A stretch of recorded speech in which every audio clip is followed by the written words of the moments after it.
The chair creaked before I heard him breathe.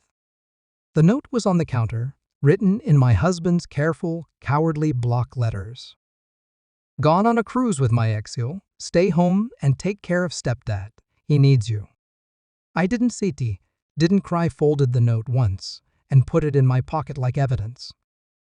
The old man opened one eye, a blue one sharp. Shall we begin? He said. I nodded. That was the moment I stopped being surprised by betrayal. That was the moment I started finishing it. I used to believe in rituals, dinner at the same table, thank you notes, marriage as a shared language. When I met my husband, he spoke fluently, gentle jokes, steady hands, promises delivered like faxes. Stepfather came with him, a permanent footnote, quiet, observant, treated like a burden no one wanted to read. I thought kindness was enough. I thought loyalty was mutual. I remember the first Thanksgiving we hosted. My husband carved the turkey like he was performing surgery. Stepfather watched from the corner, saying nothing, cataloging everything. I caught his eye. He gave me a small nod, as if approving a test I didn't know I was taking. I passed. I always passed.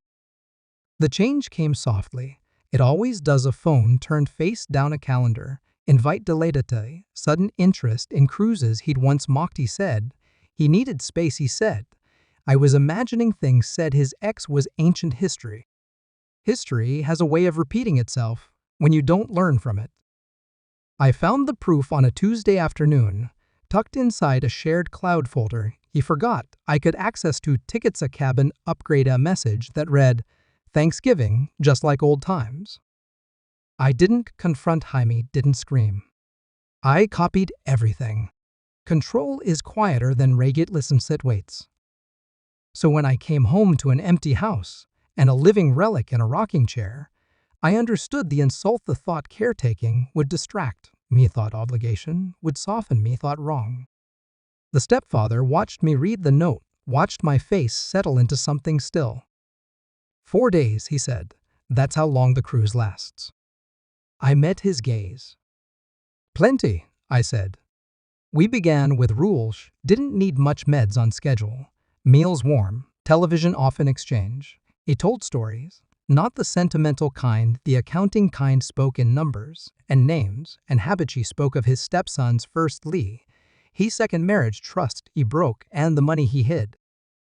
Your husband believes in appearances, he said, rocking. He never learned the cost of them.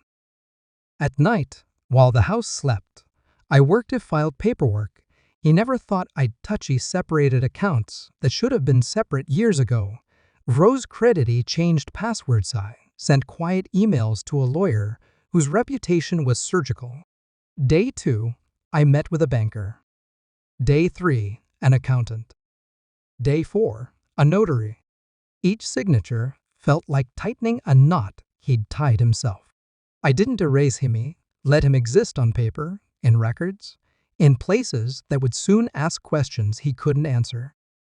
The stepfather watched it all like a chess game nearing checkmate. He'll beg, he said. When? I asked. Soon. On the morning of the 5th day, my phone lit up like a confession. Missed calls, messages that lost their bravado. Sentence by sentence, the cruise had ended. Reality had resumed. We need to talk. There's been a misunderstanding. Please. He came home frantic, suitcase still smelling of salt and cheap champagne. He found the house unchanged too, unchanged. That's what scared him. He found me at the table, the stepfather behind me, upright, lucid, smiling. Sit, I said. He didn't. I slid the folded note across the table. I kept it, I said. Keep everything. His mouth opened, closed. I can't explain. I let the silence stretchy, let the room do the work. You already did, I said. You just didn't realize who was listening. The stepfather stood, the rocking chair stilled for the first time all week. I taught you how to hide, he said to his stepson. Never taught you how to survive being found. I pushed a folder forward, bank statements, legal, filings, a draft divorce petition, stamped and ready. Another folder followed, messages, tickets, dates a mirror, neatly arranged. His hands shook as he flipped pages. "You can't," he whispered. "I did," I said. He dropped into the chair like gravity had remembered him. "I'll do anything," he said, please. Begging is loud, justice is precise. "I'm not angry," I told him. "I'm finished." The stepfather cleared his throat. "She stayed," he said. "You left, that's the math." I stood. The house felt lighter, like it had been waiting for this subtraction. "You wanted me to take care of things," I said. He did. I walked past him. He didn't follow, he couldn't. Later, alone, I sat in the quiet and let it settle. No fireworks, no victory speech, just relief.